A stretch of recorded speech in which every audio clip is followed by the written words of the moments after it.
कृष्णदास जी क्या कह रहे हैं? बलि बलि चारु बिलोकनि ऊपर, श्याम सुंदर के नेत्र इतने सुंदर हैं। जब नंद भवन से निकलते हैं और गोकुल की गलियों में जब गैया चराते हुए, हाँक करते हुए और हुर्र हुर्र हुर्र ऐसी आवाज करते हैं गैयाओं के पीछे, घुंघराले केश हैं, ऊंची धोती पहनी है, कटकाचनी डाली है, गले में सुंदर हार नहीं पहने हैं, गायों के पैर बांधने वाले लोमना रस्सी को ही गले में पहन रखा है, उसी को सिर पर पाग बना करके पहन रखा है।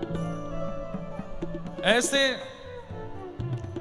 ठाकुर जी को जो बिलोक नहीं है, वे सब भी बलि बलि जा रहे हैं। जिसको जहां से ठाकुर जी निकल जाते हैं, सबकी एक ही मुद्रा रहती है, सब ठाकुर जी को देख करके केवल नजर उतारने लगते हैं। महाराज जी, हमारे वृंदावन परंपरा में ठाकुर जी का यत्र कत्र कहीं भी हम दत्त प्रभु का भी दर्शन करते हैं ना, सुबह स्नान करके आते हैं तो दत्त प्रभु को भी ऐसे ही करते हैं कि आपको किसी की नजर नहीं लगे। कई लोग हमको देख करके सोचते हैं ये क्या है, ये ठाकुर जी की कौन बलियां लेता? अरे जो सबसे सुंदर है उसकी बलियां लो, अपने बेटा की, अपनी बहू की, अपने परिवारी जनों की, अपने मित्र की, अपनी प्रियसी की, प्रियतम की, क्या बलियां लेना? सबके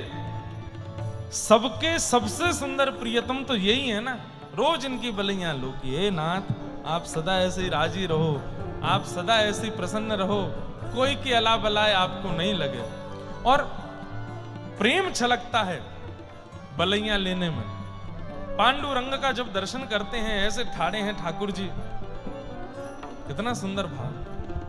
अनेक भाव हैं कि विट्ठल भगवान ऐसे क्यों खड़े हैं। उसमें एक भाव और मेरे मन में आता है, क्या?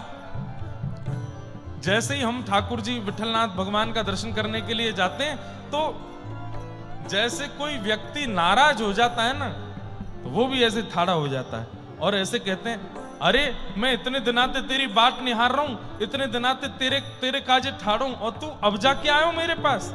तो मानो जैसे थोड़ी मीठी नोक झोंक के रूप में श्री विट्ठल भगवान ऐसे खड़े हमको देख करके कहते हैं, मैं तेरे काजे ठाड़ू हूं, तू इतने दिना में आयो। गुस्सा कर रहे हैं। उनकी बलियां लो, हे पांडुरंग भगवान, कोई की नजर नहीं लगे, कितने सुंदर हैं आप। कृष्णदास जी कह रहे हैं कि जब ठाकुर जी निकलते हैं सब बलियां लेते हैं, सब बलियां लेते हैं। अरे कहां तक कहें, वो गोकुल गांव जहां ठाकुर जी निवास करते हैं, वो गांव भी ठाकुर जी की बलियां लेता है। कैसे? जैसे ही श्याम सुंदर नंद भवन से निकलते हैं, तेज धूप होती है आकाश में, अचानक से बादल आ जाते हैं, सब गोकुल गांव बिल्कुल श्याम वर्ण का हो जाता है। श्याम सुंदर चल रहे हैं, कहीं कोई पीड़ा उनको ना हो जाए। सब बलियां ले रहे हैं ठाकुर जी की।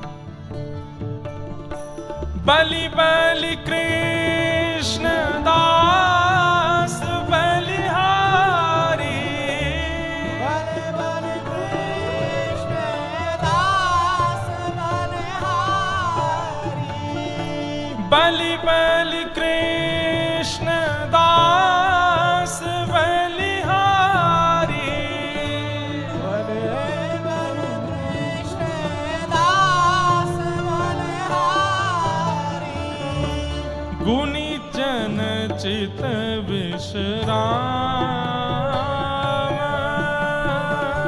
गुनी जन चित विश्राम, हे नैनन की बलि जाऊं तेरे, नैनन की बलि जाऊं तेरे, हाँ नैनन की बलि जाऊं तेरे, नैनन की बलि। बलि जाऊं तेरे। कृष्णदास जी ठाकुर जी के सामने बैठ करके पद गा रहे थे। सब वाहवाही करने लगे उनके शब्दों की, उनके भावों की। दो चार पद गाए, पीछे बैठे सूरदास जी शांत बैठे हैं। कृष्णदास जी उनके पास गए और सूरदास जी को प्रणाम करके कहा, आप हमारे बड़े गुरु भाई हैं, ठाकुर जी की सेवा कर रहे हैं अपनी वाणी से, कोई त्रुटि तो नहीं हो रही हमसे। तो सूरदास जी ने, अब इसको आप लोग ये मत सोचिएगा कि सूरदास जी ने यहां पर ईर्ष्यावश ये बात कही है, नहीं। अब क्यों कही है ये आपको बाद में पता चलेगा। क्या कहा सूरदास जी ने? बोले तुम्हारी जितनी भी छाप हैं, तुम्हारे जितने भी पद हैं, उनमें हमारी नकल दिखाई देती है। तुम जितने भी पद गाते हो, जितने भी पद की रचना करते हो, वो सारे पद मेरे पदों से मिलते जुलते हैं।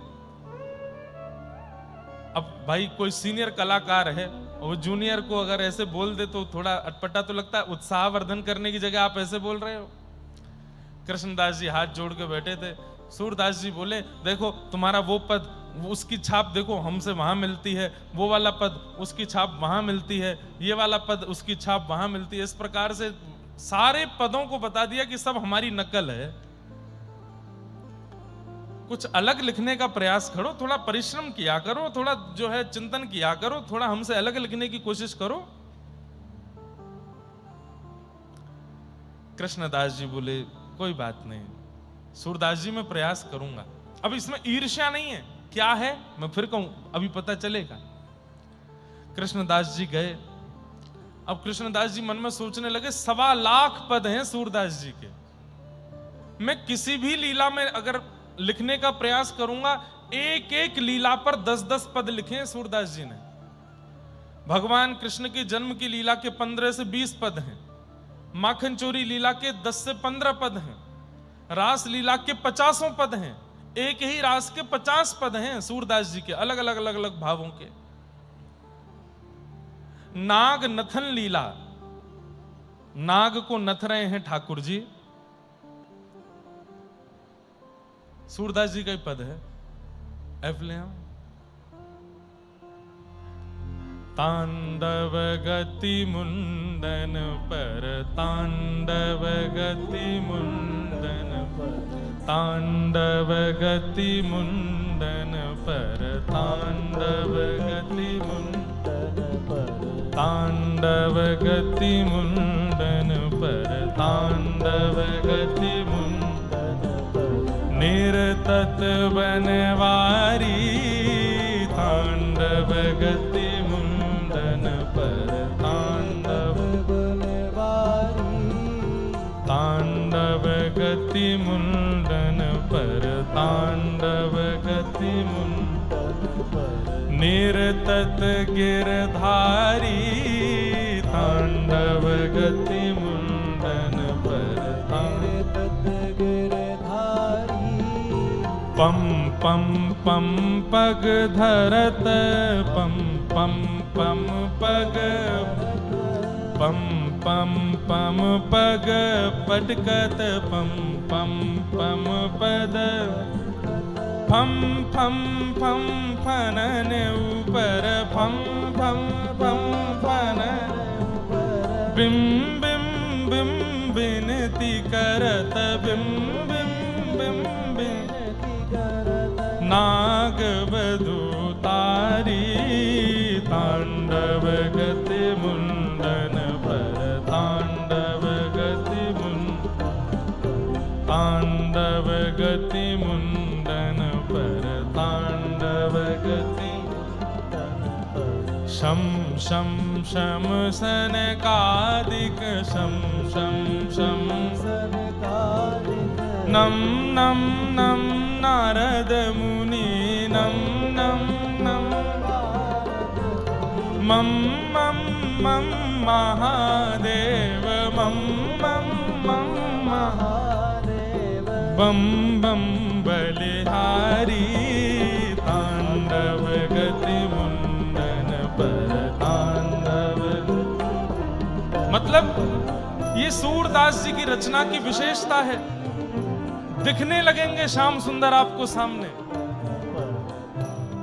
चम चम चम चरण धरत, अपने चरण धर रहे हैं बार बार, एक से दूसरे, दूसरे से तीसरे, तीसरे से पांचवे। ठाकुर जी नाग के हजारों फणों पर, कभी इस पर पैर रखते हैं, कभी वो इस पर पैर रखते हैं। तब वो क्या कर रहा है? बिम बिम बिम विनती करत, विनती कर रहा है कि हे नाथ मुझे छोड़ दीजिए, नाग बधु तारी। और जब ठाकुर जी, अब यहां ठाकुर जी तांडव नहीं कर रहे हैं नाग के ऊपर, ठाकुर जी तो उसको मार रहे थे, लेकिन जितनी द्रुत गति से ठाकुर जी उसके फणों के ऊपर कूद रहे थे, कभी इस फन पर, कभी उस फन पर, कभी उधर वाले फन पर, इतनी द्रुत गति से कूदते हुए ठाकुर जी दूर से देखने में ऐसा लग रहा था कि नाच रहे हैं। आकाश में नारद जी मृदंग लेकर के आ गए हैं, महादेव वीणा बजाने लगे हैं, सरस्वती अलाप लेकर के गा रही हैं, नारद आदि मुनि सब बैठ करके सुंदर वादन कर रहे हैं, और 33 कोटि देवता ऊपर से पुष्प वर्षण कर रहे हैं। सूरदास जी की वाणी में यह सामर्थ्य है कि कोई गा दे तो ठाकुर जी सामने दिखने लगते हैं। बम बिम बिम विद्याधर बिम बिम बिम दम दम दम देव सकल दम दम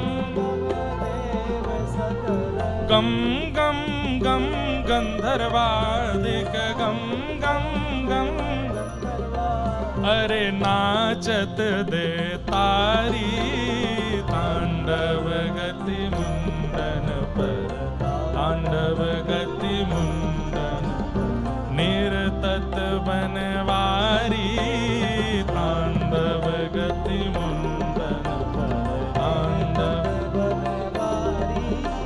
सूरदास प्रभु की वाणी, सूरदास प्रभु किम किम किन्हु न जाने, किम किम किन्हु न जाने, किम किम किन्हु न जाने,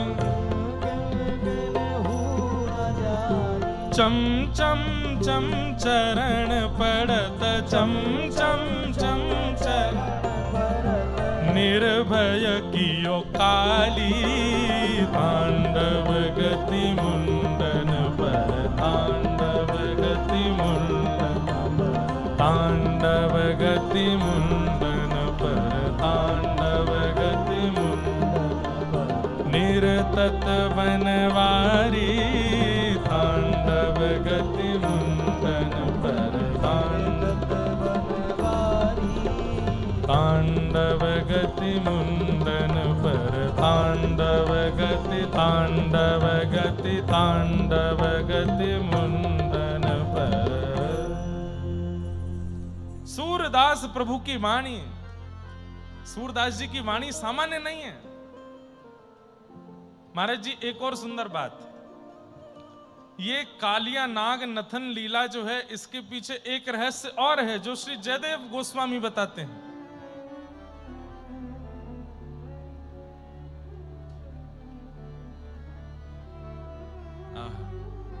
इतनी जल्दी स्वर मत बदल दिया करो, गाने में दिक्कत होगी, थोड़ी देर रहने दिया। अब ले आए हो तो वहीं रहो, अब ऊपर मत जाओ।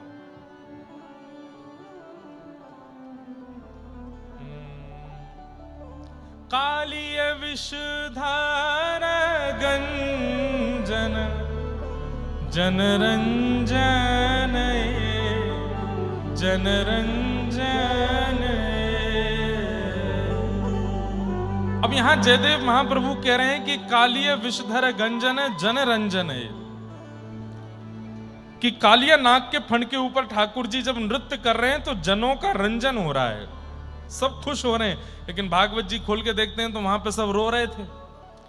यशोदा मैया तो मूर्छित होकर के गिर पड़ी है जैसे पता चली कि लाला कालिया नाग पे चढ़ गया है। तो फिर जनरंजन कैसे हुआ?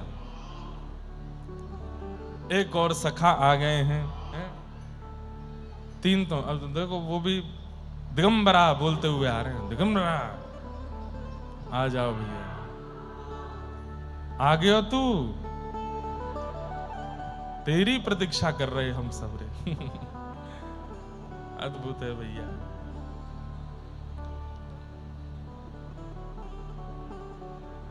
दत्त धाम में कभी कभी लगता है वैकुंठ उतर आता है क्या पृथ्वी पर, और ये सब महाराज जी के मन में चलते हैं भाव। हम लोग चाह करके भी नहीं सोच पाते। इतने उत्सव करते हैं ठाकुर जी के, फिर भी इतनी बढ़िया योजना नहीं बनती दिमाग में जितनी यहाँ महाराज जी की बन जाती है। तो मैं क्या निवेदन कर रहा था, थोड़ा सा विषयांतर हो रहा है, कृष्णदास जी का चरित्र चलना चाहिए, पर अब कालिया नाग शायद कह रहे होंगे कि मुझ पर भी कृपा करो। आज मैं गया था गोदावरी स्नान करने सुबह, तो मुझे लगा कि कोई नाग बैठा है क्या, तब से नाग ही नाग चल रहा है दिमाग में पर है नहीं वहां पे, भगवत कृपा से तो ना ही मिले तो अच्छा है। इसलिए आज ही हमने कालिया नाग जो है निर्भय की और काली, ठाकुर जी के पद गवा करके नाग होंगे भी तो चले जाएंगे भैया, आना नहीं, स्नान करने जाएं तब। तो मैं क्या निवेदन कर रहा था, बात पे आते हैं। जयदेव महाप्रभु क्या कह रहे हैं, कालिया विषधर गंजन जन रंजन ए। जब भगवान कालिया नाग पर नृत्य कर रहे तो जन का रंजन हो रहा है, ऐसा नहीं है। भागवत जी के अनुसार तो वो सब दुखी हो गए थे, ब्रजवासी रोने लगे थे कि अरे लाला, या नाग के ऊपर तो उतर या नीचे, काय को नाच रहो, या के ऊपर खा जाएगा तो है। सब रो रहे थे, तो फिर जनरंजन कैसे हो सकता है। जयदेव महाप्रभु की इस बात में प्रसिद्धि है कि वो ठाकुर जी की उन लीलाओं को जानते हैं जिनको कोई नहीं जानता। तो बोले इसमें क्या लीला है, तब जयदेव महाप्रभु कह रहे हैं, 3 दिन पहले एक लीला घटी थी कालिया नाग मर्दन के 3 दिन पहले। बोले क्या, पिय को नाच से खावत प्यारी, पिय को नाच से खावत प्यारी। श्री प्रिया जी, किशोरी जी ठाकुर जी को नृत्य करना सिखा रही थी 3 दिन पहले। कैसे हाथ करने चाहिए, कैसे चरण करने चाहिए, कैसे मुख की आकृति बनानी चाहिए, कैसे नेत्रों की भंगिमा होनी चाहिए, सब ठाकुर जी को सिखा रही थी। सिखा दिया, सुबह से शाम तक सिखाया। शाम को किशोरी जी बोली अब सीख लिया, अब मैं बैठ करके देखूंगी, आप नृत्य करके दिखाओ। तो ठाकुर जी बोले 2 दिन रुक जाओ। बोले क्यों, 2 दिन बाद वृंदावन में बहुत सुंदर मखमली मंच आने वाला है, उस पर नृत्य करके दिखाऊंगा। तो आज जैसे ही कालिया नाग आयो तो ठाकुर जी बोले ये बढ़िया मंच मिलो है किशोरी जी। तो बाकी सब तो वहां दुखी हो रहे थे, पर दूर खड़ी हुई किशोरी जी, जैसे गुरु अपने शिष्य को मंच पर चढ़ करके अपनी प्रतिभा का स्वरूप प्रकट करते हुए जब गुरु दूर से दिखता है ना, तो जैसे शिष्य है, अब गुरुजन यहां बैठे हैं, अब इनके शिष्यजन जब वेद मंत्र बोलते होंगे तो निश्चित है इनके भी होठ चलते होंगे इनके भी होठ चलते होंगे, आप यहाँ ऐसे बोलना है, इतना अनुस्वार लेना है, ऐसे स्वर उठाना है, यहाँ छोड़ना है, हाँ बहुत अच्छा बहुत अच्छा, हंसते हंसते सामने बैठ करके प्रतियोगिता में शिष्य को देख करके गुरु के मुख से भी वही निकलने लगता है कि कहीं भूल भी रहा होगा तो मुझे देख करके याद आ जाएगा। ऐसे ही आज जब ठाकुर जी कालिया नाग पर नृत्य कर रहे हैं तो दूर किशोरी जी खड़ी हैं, और किशोरी जी खड़े होकर के ठाकुर जी को ताल दे रहे हैं। और जैसे ही ताल दे रहे हैं तो ठाकुर जी बार बार अपनी किशोरी जी के द्वारा सिखाए गए जो स्टेप्स हैं, ऐसे चरण धरना है, ऐसे हाथ करना है, ऐसे नेत्र घुमाने, वो सब का कर रहे हैं। और दूर खड़ी हुई किशोरी जी बड़ी आनंदित हो रही हैं। तो श्री जयदेव महाप्रभु कह रहे हैं मैं ब्रजवासियों की स्थिति नहीं बता रहा हूं। तो बोले किसकी स्थिति बता रहा हूं? बोले मैं किशोरी जी की स्थिति बता रहा हूं, उनका रंजन हो रहा है ठाकुर जी को देखते हुए। भैया इन आचार्यों के सन्निधि में जाकर के आपको ऐसे ऐसे रहस्य मिलेंगे जो कोई नहीं बता सकता है, इन आचार्यों को अनुभव हो जाते हैं। सूरदास, तो हमारे सूरदास जी, उन्होंने क्या कहा कृष्णदास जी से कि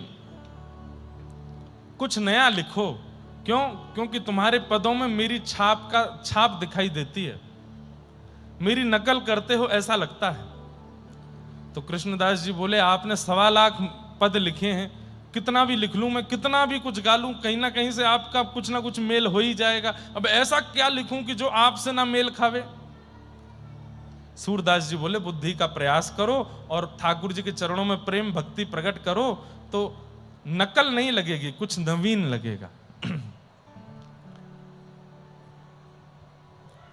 कृष्णदास जी बोले 2 दिन का समय दीजिए, कुछ सोच के आता हूं। और वास्तव में ऐसा लिख के लाऊंगा ही वर्णन अपनी ही रूप लावण्य का ऐसा वर्णन कर रहे हैं जो सूरदास ने भी नहीं किया है। आहा,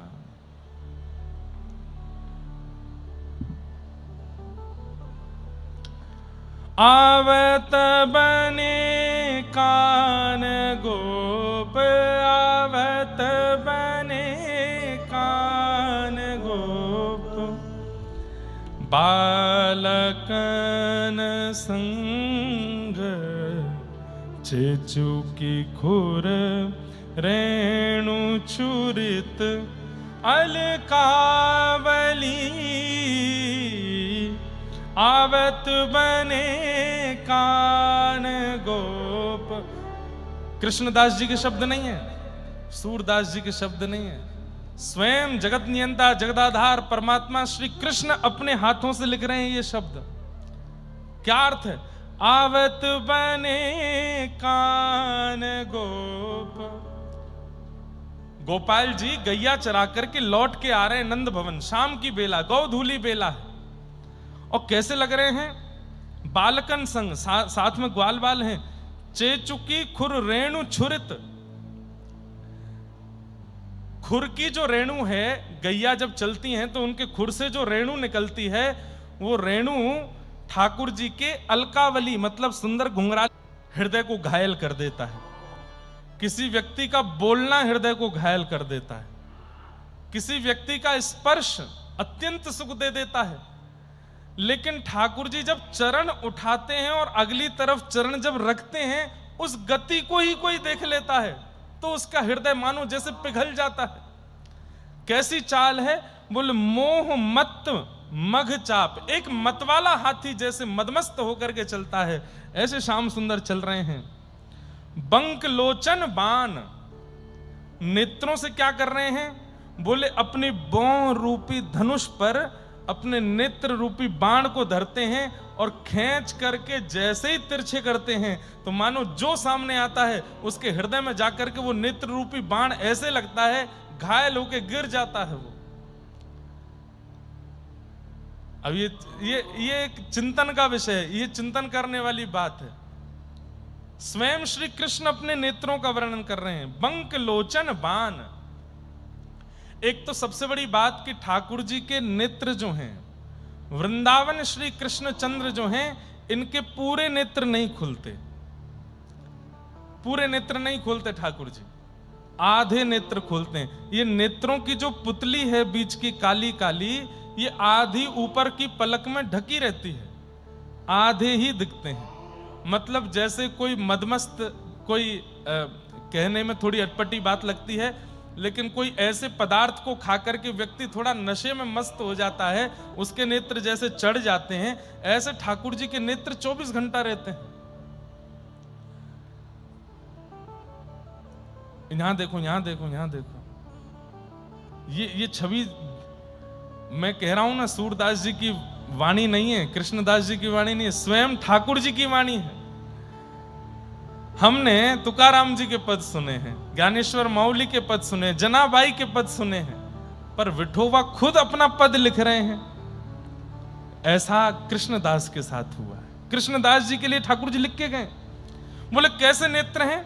बंक लोचन बाण, आधे नेत्र खुलते हैं ठाकुर जी के, मानो ऐसा लगता है ये ऊपर की बौं जो ये धनुष है, और उस धनुष की जो पीछे की रस्सी है वो ठाकुर जी के ये ऊपर वाली पलकें हैं। कभी कभी जब सामने से कोई आ जाता है जिस पर ठाकुर जी को अपने नेत्र बाण मारने हो, उसकी ओर देख करके ठाकुर जी अपने नेत्रों को थोड़ा इधर घुमाते हैं, मानो जैसे खींच लिया, यहां देख करके और फिर जैसे दोबारा उसकी ओर देखते हैं, मानो जैसे बाण चला दिया, अब खंजित होकर के वो गिर पड़ता है। ऐसे बाण जैसे नेत्र जिनके हैं। शीश शोभित मोर चंद्र। अच्छा, व्रज में ठाकुर जी मुकुट नहीं पहनते, व्रज में क्या पहनते हैं? हल्की सी पाग ठाकुर जी बांध लेते हैं कपड़े की, और सुंदर जो बड़े बड़े केश हैं। महाराज जी, ठाकुर जी का मुंडन संस्कार कब हुआ? 12 वर्ष बाद। 12 वर्ष में लाल जी के केश कितने बड़े हो गए होंगे, सोच लो। 12 वर्ष कोई बालक अगर अपना मुंडन नहीं करे जन्म से, एक तो जन्म के बाल कैसे होते हैं? घुंघराले, और वो घुंघराले केस बड़े होते होते होते होते कई बालक देखे हैं 2-2 3-3 साल उनके मुंडन नहीं होते, ऐसे ऐसे घुंघराले केस हो जाते, इतने सुंदर लगते हैं। ठाकुर जी के 12 वर्ष तक मुंडन नहीं हुआ। जब मथुरा में कंस वध किया उसके बाद जब सांदीपनि विद्यालय पढ़ने के लिए गए तब ठाकुर जी ने मुंडन कराया अपना और चौड़ी चोटी रखी। तो इतने लंबे केश हैं कि ठाकुर जी की जो कद है, जो हाइट है, उससे बड़े तो बाल हैं ठाकुर जी के, ऐसे केश हैं। इसलिए नाथद द्वार में जो श्रीनाथ जी की श्रृंगार प्रणाली है उसमें यहां बेणी आती है, ठाकुर जी के केश ऐसे गूंथ करके यहां आगे लाए जाते हैं। हमारे राधा वल्लभ जी में, बिहारी जी में, सब जगह बेणी जी आएंगी इधर, उसको वेणी बोलते हैं चोटी को, ठाकुर जी की इधर आती है। और एक और नई बात सुनाएं, श्राद्ध पक्ष में कभी आप दर्शन करने के लिए जाओगे श्रीनाथ जी में तो ठाकुर जी की बेणी के दर्शन नहीं होते। क्यों? श्राद्ध पक्ष के समय पर ठाकुर जी की दान लीला चलती है। दान लीला मतलब द्वार पर मार्ग में खड़े होकर गोपियों से ठाकुर जी दान लेते हैं, दही का दान, मक्खन का दान, और फिर गोपियां जब नहीं देती तो ठाकुर जी छीन के भागते हैं। तो जब भागेंगे तो कहीं चोटी पकड़ में नहीं आ जाए, गोपियां पीछे से चोटी नहीं, क्योंकि ठाकुर जी कम से कम 2-4 बिलांत भग जाएंगे तब तो उनकी चोटी उठेगी, इतनी लंबी चोटी है। तो ठाकुर जी क्या करते हैं, चोटी गुथवा करके कमर पे उसको ऐसे लपेट लेते हैं चारों ओर, और उसके ऊपर क्षुद्र घंटिका की कोंदनी पहनते हैं चोटी के ऊपर। ऐसी अद्भुत झांकी है ठाकुर जी की, कितना वर्ण। कभी कभी ऐसा लगता है ठाकुर जी आ गए सामने, खड़े हो गए हैं। और ये सब कहां से अनुभव होता है? ये आचार्यों की वाणी से, इन वैष्णवों की वाणी से ये सब स्वरूप पता चलते हैं।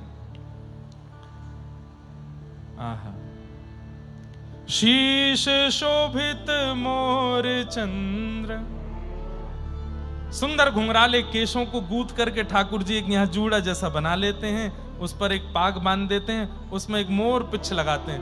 वैसे ठाकुर जी को प्रिय एक मोर पिच्छ नहीं, 5 मयूर पिच्छ का एक पेच बनता है, उसको ठाकुर जी पहनते हैं, जो ऐसे खुल जाए उसको ठाकुर जी धारण करके रखते हैं। आहा, उदित उटुराज सुंदर शिरोमणि भदन, निरक फूली नवल युवती कुमुदावली। आहा, सूरदास जी का दिमाग घूमना चाहिए। ऐसे शब्द लिखे हैं ठाकुर जी ने। क्या लिख रहे हैं? बोले, जिस प्रकार सूर्य के प्रकट हो जाने पर, सूर्य के उदय होने पर बंद जितने भी पुष्प हैं वो अपनी अपनी कलियों को खोल करके खिल जाते हैं, ऐसे ही श्याम सुंदर जब गौचारण करके लौटते हैं, मुख पर रज लगी होती है, सिर में सुंदर मोर पिच्छ लगा है, और जैसे ही वृंदावन में प्रवेश करते हैं तो मुरझे हुए फूलों की तरह सब गोपियां रहती हैं। ठाकुर जी जब चले गए, जैसे ही लौट करके आते हैं, समस्त गोपियों के मुखमंडल प्रसन्नित हो जाते हैं, आनंदित हो जाते हैं, गोप ग्वाल सब खुश हो जाते हैं। जितने भी लोग ठाकुर जी की गौचारण लीला में नहीं जा पाए वे सब आनंदित हो जाते हैं ठाकुर जी को वापस आता देख। आहा, अरुण सचुकत अधर बिंब फल उपहसत, कछुक प्रगट होत कुंद 10 नावली। अरुण सकुचत अधर, धीमे धीमे ठाकुर जी के अधर यानी कि होठ वो खुल रहे हैं। जब आकर के गोपियों को हंसता हुआ देखते हैं तो हल्की सी मुस्कान तो है, लेकिन जब और समीप आते हैं और गोपियों को, व्रजवासियों को प्रसन्न मुद्रा में देखते हैं तो ठाकुर जी के मुखमंडल पर और थोड़ी प्रसन्नता आने लगती है। और जैसे ही प्रसन्नता आते ही वो मुख खुलता है, थोड़े थोड़े ठाकुर जी की दंतावली का दर्शन होने लगता है। आहा, स्वर्ण कुंडल तिलक भाल बेसरी निकसनार, कंठ कौस्तुभ मणि सुभग त्रिवला बली। कानों में सुंदर स्वर्ण के कुंडल पहने हुए हैं, माथे पर सुंदर तिलक धारण किया है ठाकुर जी ने, नाक में बेसर पहनी है, नक बेसर पहनी है, कंठ कौस्तुभ मणि धारण करी हुई है, और त्रिभुलावली, त्रिभुलावली मतलब 3 अंग से जो टेढ़े हैं, ऐसे त्रिभुलावली, चरण टेढ़े, कमर टेढ़े और गर्दन भी टेढ़ी, और ऐसे करते हुए ठाकुर जी जब चलते हैं त्रिभंग लली बनकर के, आहा कितने सुंदर लगते हैं। आहा। कर मुरली का अखिल मोहित, गोपिका जन मनसी, गंधित प्रेमावली।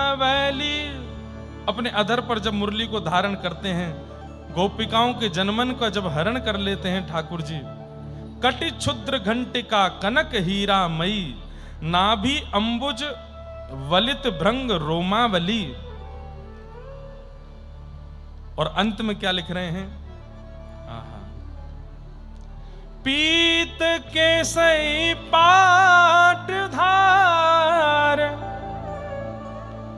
धार सुंदर अंग अंग, बजत नूपुर गीत भरत शब्दावली।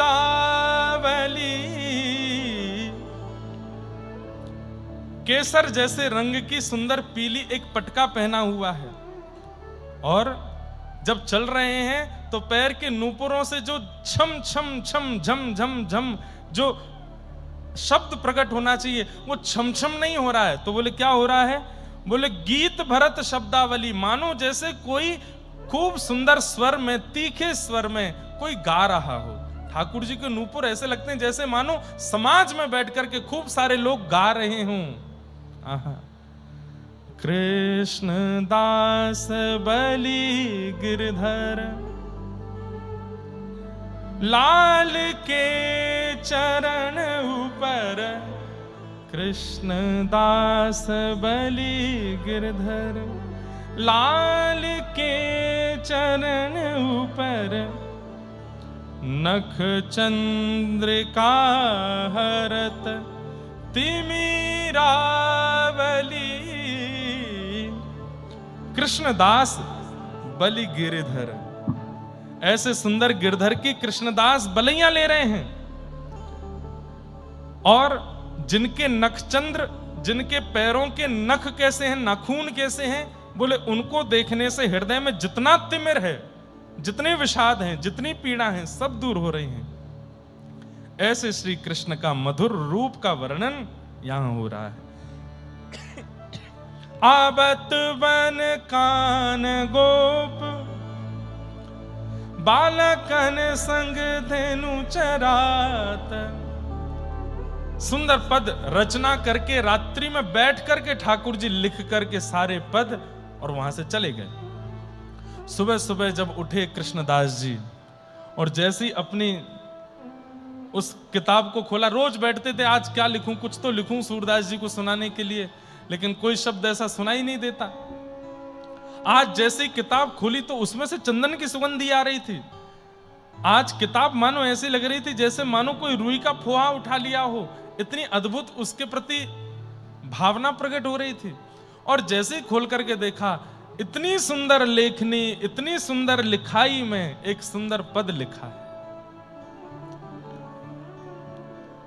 कृष्णदास जी ने पूरा पद पढ़ने के बाद नीचे जब छाप देखी, अपनी छाप का जब ये पद देखा, कृष्णदास जी बोले भैया ऐसा पद मैं तो कभी रच नहीं सकता।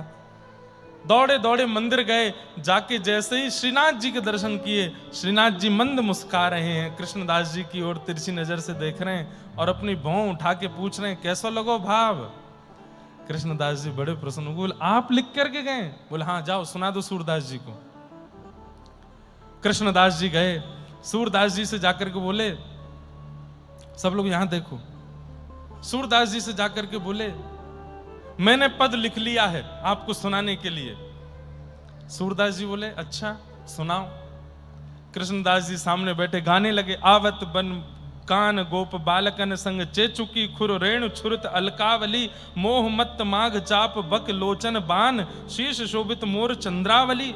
और सब बात कहते हुए अंत में बोले हृदय कृष्णदास बलि गिरधरन लाल की चरण नख चंद्रिका हरत तिमिरावली। सूरदास जी कान देकर के सुन रहे थे और जब मुखमंडल सन्मुख आया तो नेत्रों से झरझर आंसू गिर रहे हैं। और आंसू पहुंच करके सूरदास जी ने सबसे पहला बात क्या कही? कृष्णदास बोले जी तुम क्या, तुम्हारे पिताजी भी ऐसे पद नहीं लिख सकते? किसने लिखा है जल्दी बताओ। तुम क्या, तुम्हारे पिताजी क्या, तुम्हारे दादाजी क्या, तुम्हारे नाना जी क्या, तुम्हारा पूरा खानदान ऐसे पद नहीं लिख सकता? किससे लिखवा के लाए हो? सही सही बताओ। कृष्णदास बोले ये भी कोई बात है? अगर कोई पद लिख दो तो आप कहते तुम मेरी नकल कर रहे हो, और आज जैसे तैसे मैं पद लिख करके लाया हो तो कह रहे हो मेरे पिताजी भी नहीं लिख सकते। बोले सूर नाम है मेरा, कविताओं में 24 घंटे रहता हूं और ये पत्थर पर लिख करके दे सकता हूं कि कृष्णदास की हाथ की लिखाई नहीं है। किसने लिखा है मुझे बताओ, तुम्हें सौगंध है। कृष्णदास जी बोले आपको कैसे पता कि मैं नहीं लिख सकता? बोले ये शब्द आ ही नहीं सकते तुम्हारे चित्त में। किसने लिखे हैं बताओ? क्योंकि जो रचना है वो रचना देखने वाले की नहीं लग रही है। देखिए सूरदास जी की बुद्धि की स्थिति देखो। बोले देखने वाला देख करके लिखता है, अनुभव करके लिखता है, चिंतन करके लिखता है। ये रचना जो तुमने सुनाई है ये तुमने देखी नहीं, तुम्हारे अनुभव में आई नहीं, तुम्हारे चिंतन में ये हुआ नहीं, तो फिर तुमने लिखा कैसे? तो फिर दूसरी बात आती है कि ऐसी रचना फिर वही लिख सकता है जिसके साथ ये सारी समस्याएं या सारी स्थिति घट रही हो। किसने लिखा है सही से बताओ। नहीं बताओगे तो मैं खोज कर लूंगा। कृष्णदास जी बोले सूरदास जी मुझे क्षमा कर दो, आप तो मेरे बड़े गुरु भाई हो, अब मैं क्या बताऊं? बोले जल्दी बताओ। बोले मैं चिंता में बैठा था, रात्रि में मैं चिंतित होकर सो गया, सुबह उठ के देखा तो किताब में से सुंदर सुगंधी आ रही थी और वहां कुछ ऐसा लगा था मानो खूब इत्र फैला है कक्ष में, और ठाकुर जी लिख करके गए। श्रीनाथ जी ने लिखा? बोले हाँ। श्रीनाथ जी तुम्हारे कक्ष में आके पद लिख करके गए? हाँ। सूरदास जी ने तुरंत अपनी छड़ी उठाई और लेकर के सीधे श्रीनाथ जी के पास गए, और श्रीनाथ जी के पास जाकर के इतने रोए, इतने रोए, इतने रोए। बोले क्या हुआ? अरे क्यों रो रहे हो, क्या बात है? 1,00,000 पद 2 आंखों से अंधे सूरदास ने अपनी उंगली से लिखे। कभी लिखने नहीं आए आप, एक शब्द भी मुझे बताने नहीं आए कि सूरदास यहां ये लिख दो, यहां ऐसा कर दो, यहां ऐसा कर दो। वो कृष्णदास के यहां पद लिखने के लिए गए। मुझ पर तो ऐसे अनुग्रह नहीं किया। आज तक मुझे इसी बात का अहम रहता था कि आप मुझ पर बहुत कृपा करते हैं, पर कृष्णदास के यहां पद लिख करके आए आप उसकी छाप से। तब ठाकुर जी ने कही देखो तुम गुस्सा नहीं हो, मैं तो जा रहा हूं, आपकी शरण छोड़ रहा हूं। अब मैं बरसाने रहूंगा, श्री जी के पास रहूंगा, किशोरी जी की शरण में रहूंगा। बहुत गाली है, 1,00,000 पद बहुत हो गए आपके, अब आपको समर्पित, मैं तो जा रहा हूं। ठाकुर जी बोले अरे नहीं नहीं नहीं रुको ना, तुम्हारा संकल्प 1,25,000 पद का था। बोले हाँ, इतने लिख नहीं पाओगे, उससे पहले मैं तुमको ले जाऊंगा गोलोक धाम।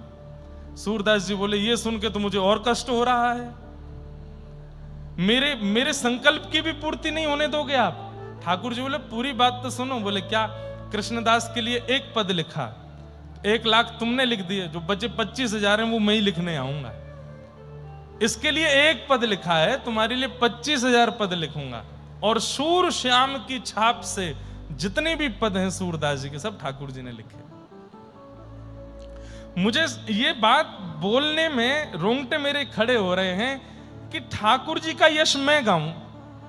ठाकुर जी का यश तुकाराम जी गा रहे हैं, ठाकुर जी का यश जनाबाई गा रही है, ठाकुर जी का यश ज्ञानेश्वर माउली गा रहे हैं, ठाकुर जी का यश दत्तदास महाराज जी गा रहे हैं, ठाकुर जी का यश हमारे वैदिक गुरु जी गा रहे हैं, हमारे कृष्णा जी गा रहे हैं, मैं गा रहा हूं, आप सब गा रहे हो, समझ में आता है।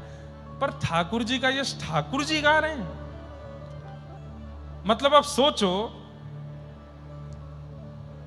मैं गाता अच्छा लगूंगा ना, सुंदर अति ध्यान उभे विटेवर। अब स्वयं पंढरीनाथ गाने लगे, सुंदर अति ध्यान उभे विटेवर। कितना लगेगा ना, अपने अपना यश खुद ही गा रहे हो। लेकिन कई बार ठाकुर जी के मन में भाव आता है, मेरे यश गान से, मेरे यश श्रवण से जीव का उद्धार होता है। और कई बार जीव की मन की चित्त की स्थिति उतनी गहराई तक नहीं पहुंच पाती है, इसलिए ठाकुर जी कृपा करके हमारे लिए स्वयं उस यश का गान कर देते हैं, ताकि हम उस स्थिति में पहुंच सकें जहां हमारी स्थिति नहीं पहुंच सकती है। इसलिए ठाकुर जी अपने हाथ से रचना कर गए और कृष्णदास के ऊपर ऐसी मधुर कृपा की श्री ठाकुर जी ने। बोलो गिरिराज धरण की, श्री गोवर्धन नाथ की। ऐसे कृष्णदास जी के ऊपर ठाकुर जी ने अनुग्रह करके सुंदर पद की रचना की और पद रचना करके उनको प्रदान की है। इस प्रकार कृष्णदास जी के सुंदर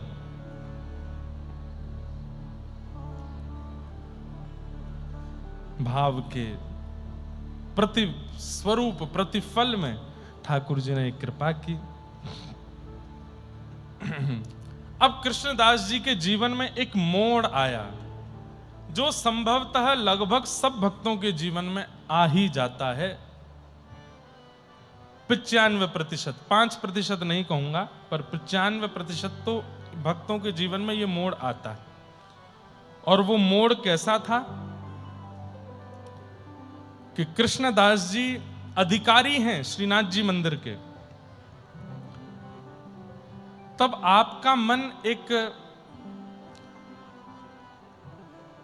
गंगाबाई नाम की एक दासी आती थी, और उसके प्रति, अब ये तो हम नहीं कहेंगे कि दोष बात है, इनका तो कोई गुणी भाव ही होगा उनके प्रति। वो आती थी, वहां सेवा करती थी, ये उनसे चर्चा करते थे, और चर्चा करके इनके बारे में फिर अपयश जैसा पूरे गोवर्धन में होने लगा। एक दिन किसी बात पर गोसाई श्री विठलनाथ जी ने इनको हल्की सी डांट लगा दी। मतलब वल्लभाचार्य जी के पुत्र गोसाई विठलनाथ जी, उन्होंने किसी बात से इनको थोड़ा सा डांट दिया। अधिकारी होने के नाते थोड़े से ये क्रोध में आ गए और गोसाई विठलनाथ जी से ऐसी बात बोल दी जो नहीं बोलनी चाहिए थी। क्या कि वल्लभाचार्य के जो बड़े पुत्र हैं उनको अधिकार मिलना चाहिए श्रीनाथ जी की सेवा का, पर वे तो पधार गए और उनकी सेवा तो नहीं हो पाई, इसलिए आपको सेवा मिल गई है। मूलतः अब ये सेवा का अधिकार वल्लभाचार्य जी के बड़े पुत्र के पुत्र को प्राप्त होना चाहिए। और इस षड्यंत्र को रचा करके गोसाई श्री विठलनाथ जी को सेवा से दूर कर दिया कृष्णदास अधिकारी जी ने।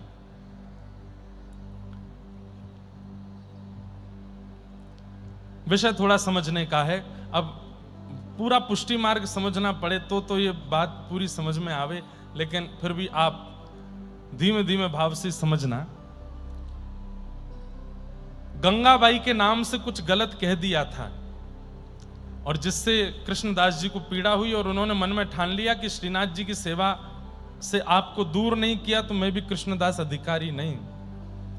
और इन्होंने वल्लभाचार्य जी के प्रथम पुत्र, उनके पत्नी से बात करके कि आपके पुत्र का अधिकार है श्रीनाथ जी की सेवा में, आप अपने अधिकार को क्यों नहीं मांगती हो।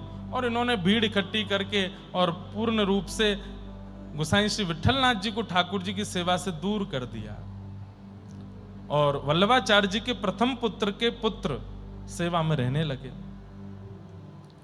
लेकिन इस बीच भी बहुत सुंदर कथा आती है। गोसाई श्री विठलनाथ जी का चरित्र जब सुनते हैं तब वहां पर विठलनाथ जी श्रीनाथ जी से दूर रहते थे, गिरिराज जी में ही। दर्शन करने की अनुमति नहीं थी, मंदिर जाने की अनुमति नहीं थी, तो वहीं बैठे बैठे बस रोते रहते थे, विरह में रहते थे। ठाकुर जी मुझ पर कृपा करो, मैं आपकी सेवा से दूर हो गया।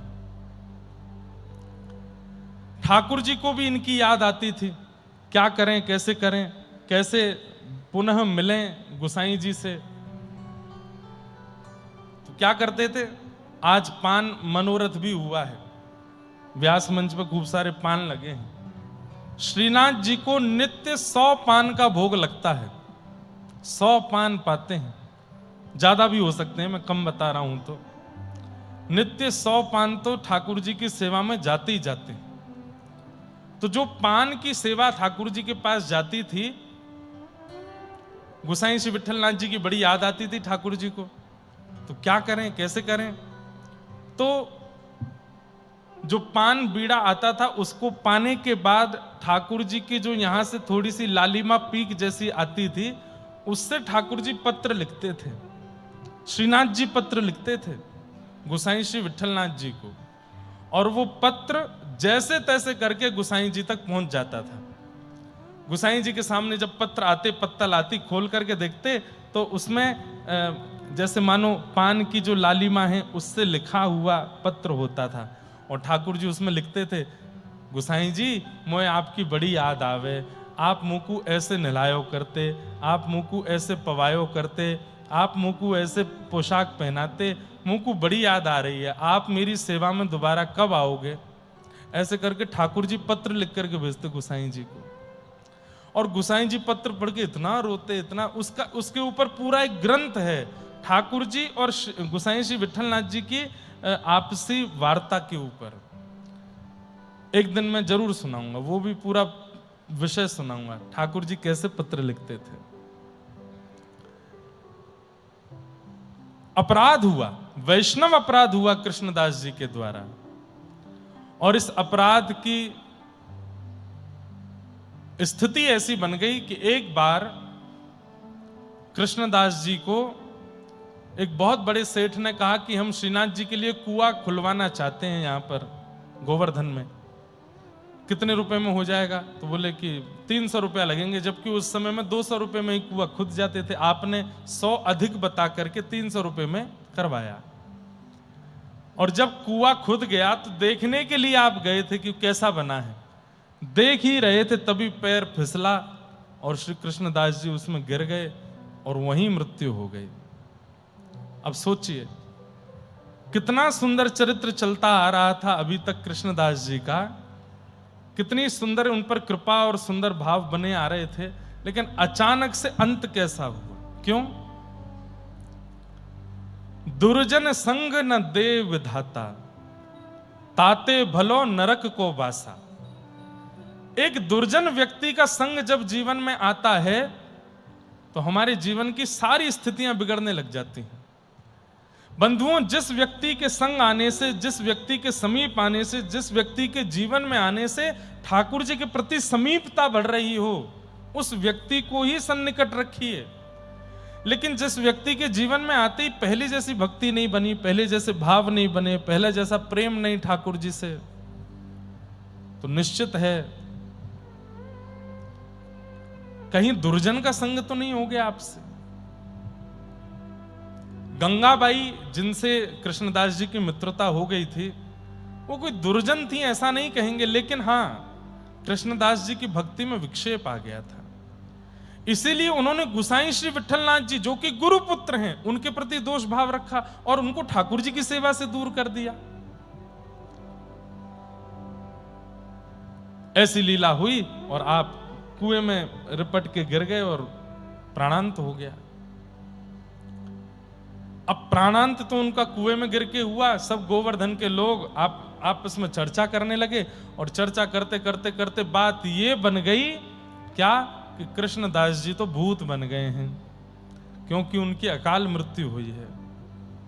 और ऐसी भ्रांति आज भी है हम लोगों में कि अकाल मृत्यु जिनकी होती है वो प्रेत बन जाते हैं या भूत बन जाते हैं। अब तो स्थिति हो गई कि 6:30 बजे के बाद गोवर्धन में कोई घूमता ही नहीं है। उस समय की बात है, 500 वर्ष पुरानी। सब लोग अपने घरों में बैठ जाते हैं। बोले क्यों? कृष्णदास भूत बन के घूमते हैं पूरे गिरिराज जी में। मतलब जीते जी भी अंतिम समय में अपयश जैसा हुआ और मृत्यु के बाद भी अपयश जैसा ही रहा।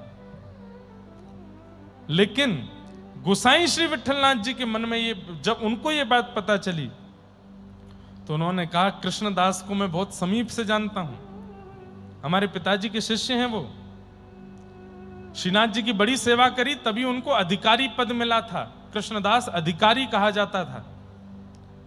निश्चित ही ऐसी बात तो नहीं हो सकती कि वो प्रेत बने हो। मैंने देखा है कृष्णदास गाते थे और सामने श्यामा श्याम नृत्य करते थे। ठाकुर जी अपनी कलम से उनके यहां पद लिखने गए थे। ऐसा उनके साथ नहीं हो सकता। तब वृंदावन में यह बात पहुंची और उस समय वृंदावन में स्वामी श्री हरिदास जी महाराज, हितहरिवंश महाप्रभु, श्री हरिराम व्यास जी, रूप सनातन गोस्वामी, ये सब वृंदावन में निवास करते थे। और तब बिहारी जी, राधा वल्लभ जी आदि आदि, राधारमण आदि सब प्रकट हो चुके थे। वैसे देखा जाए तो 84 कोस में सबसे पहले प्रकट होने वाले ठाकुर यदि कोई हैं तो वो श्रीनाथ जी हैं। श्रीनाथ जी के बाद सब प्रकट हुए।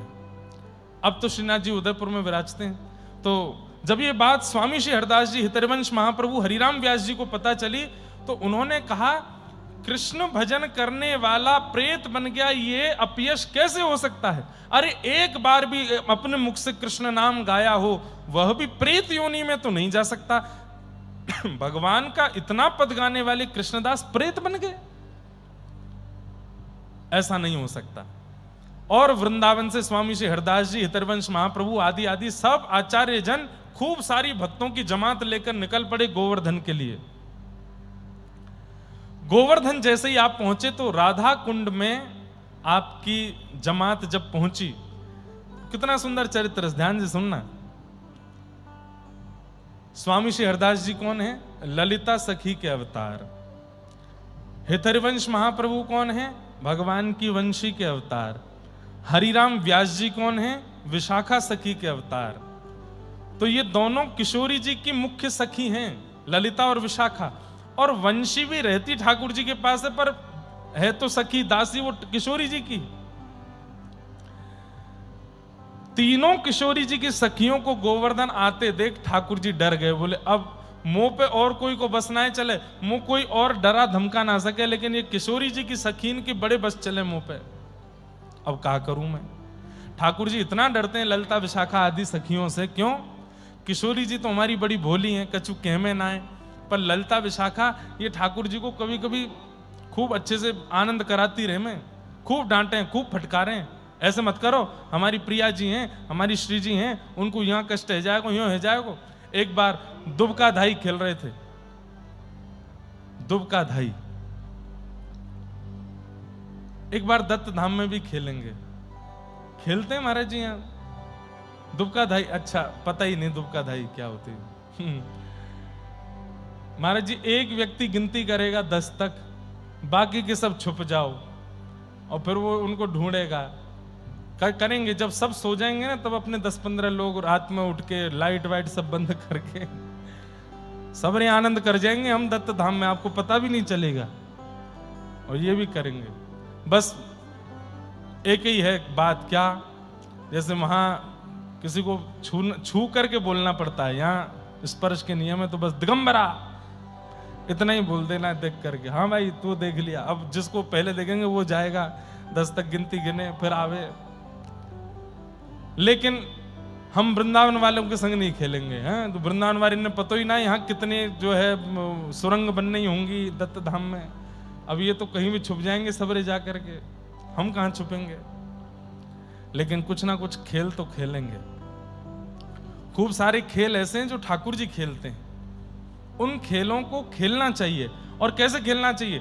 ठाकुर जी की बढ़िया सेज सजा करके, ठाकुर जी को सन्मुख बैठा करके, भोग नैवेद्य धर के उनके सामने खेल खेलो, तो ठाकुर जी भी किसी ना किसी रूप में वहां आकर के उस खेल में सम्मिलित होते हैं, खेलते हैं, आनंदित होते हैं। तो एक बार किशोरी जी, सब सखियां और ठाकुर जी यही दुबका धाई खेल रहे थे। सब छुप जाओ और एक कोई 10 तक गिनती गिन के ढूंढेगा।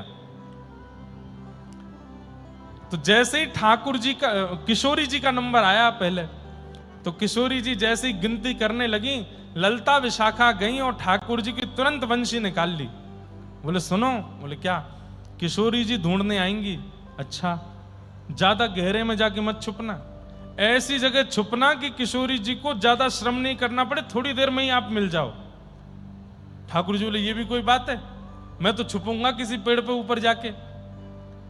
ललिता विशाखा बोली तो फिर या तुम्हारी बंसी तोड़ देंगी हम। ऐसे करके खड़ी हो गई, अभी तोड़ते हैं। ठाकुर जी बोली आए मत तोड़ो। बोले तो फिर वचन दो, हमारी किशोरी जी जब आएंगी तो आप ज्यादा गहरे में नहीं छुपोगे। ठाकुर जी बोले नहीं छुपूंगा मैं। हाँ तो जाओ, खड़े हो जाओ। सो ठाकुर जी एक पेड़ के पीछे ऐसे खड़े भये हैं कि किशोरी जी जैसे ही 10 तक गिनती करके मुड़ी तो तुरंत दिख गया पीतांबरी लहरा रही है। किशोरी जी धीमे धीमे गई और पीछे से जाकर के तुरंत ठाकुर जी को पकड़ लियो, पकड़ लिए। सब सखियां प्रकट हो गई। अरे बाबा, अरे किशोरी जी आप तो बड़ी हमारी माननी हो, आप तो बड़ी हमारी श्रेष्ठा हो, आपको तो ढूंढना ही नहीं पड़ा, नेक में पता चल जाए। ठाकुर जी मंद मंद मुस्कारे, हम बे आपको परिश्रम नहीं करना पड़ता, नेक में मिल जाता हूं ना मैं। किशोरी जी बोले अच्छा चलो अब आपकी बारी, आप जाओ। ठाकुर जी बोले अब मैं ऐसे सबसे पहले तुमको ही ढूंढ के दिखाऊंगा। जैसे ठाकुर जी 10 तक गिनती गिनने गए तो वहां ललिता विशाखा वहां पहुंच गई। बोले सुनो, क्या किशोरी जी दिख भी जाए तो आंख मूंद लेना, उनको नहीं पकड़ना।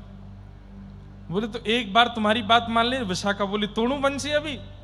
नहीं आए मत तोड़ो। बोले किशोरी जी सामने भी आ जाए तो पीछे मुड़ जाना। ठीक है। अब सीधी सादी सी है हमारी किशोरी जी, एक पेड़ पे नेक 100 से ऊपर चढ़ गई और ऊपर दोनों चरण करके बैठी हैं, लेकिन किशोरी जी की चुनरी जो है वो नीचे लटक रही है। ठाकुर जी 10 तक गिनती करके जैसे ही चले, मतलब इतनी सहज है कि दृष्टि पड़ ही जाएगी। एक बार देख भी लिया और किशोरी जी को पता भी चल गया कि इन्होंने मुझे देख लिया है। जैसे ही ठाकुर जी की दृष्टि पड़ी, देखी किशोरी जी, अरे किशोरी जी आप कहां हो? अरे श्यामा, अरे मेरी राधा रानी तुम कहां को चली गई? बदल दिया रास्ता, कहीं और चले गए। थोड़ी देर बाद किशोरी जी को लगन लगी बेचारे श्याम सुंदर इतना परिश्रम कर रहे हैं, मैंने एक नीचे उतर के आ जाऊं, थोड़ा सा इनके आमने सामने आ जाऊं ताकि ये जल्दी से मुंह को पकड़ लें। तो जिस रास्ते से ठाकुर जी जा रहे हैं किशोरी जी वहीं सामने आकर के खड़ी हो गई और जैसे ही किशोरी जी दिखी सोई ठाकुर जी पीछे मुड़ गए। अरे श्यामाजू आप तो इतना बढ़िया खेल रही हैं, मिल ही नहीं रही, मैं तो कब से ढूंढ रहा हूं, कहां चली गई हो आप? किशोरी जी बोली मैं दिख तो गई हूं, इनको ये क्यों नहीं पकड़ रहे?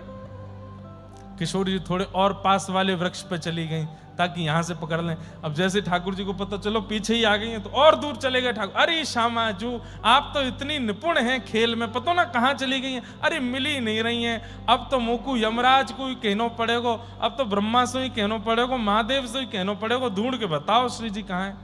किशोरी जी कमर पे हाथ धर के सामने आके खड़ी हो गई, बिल्कुल स्पष्ट खड़ी हो गई।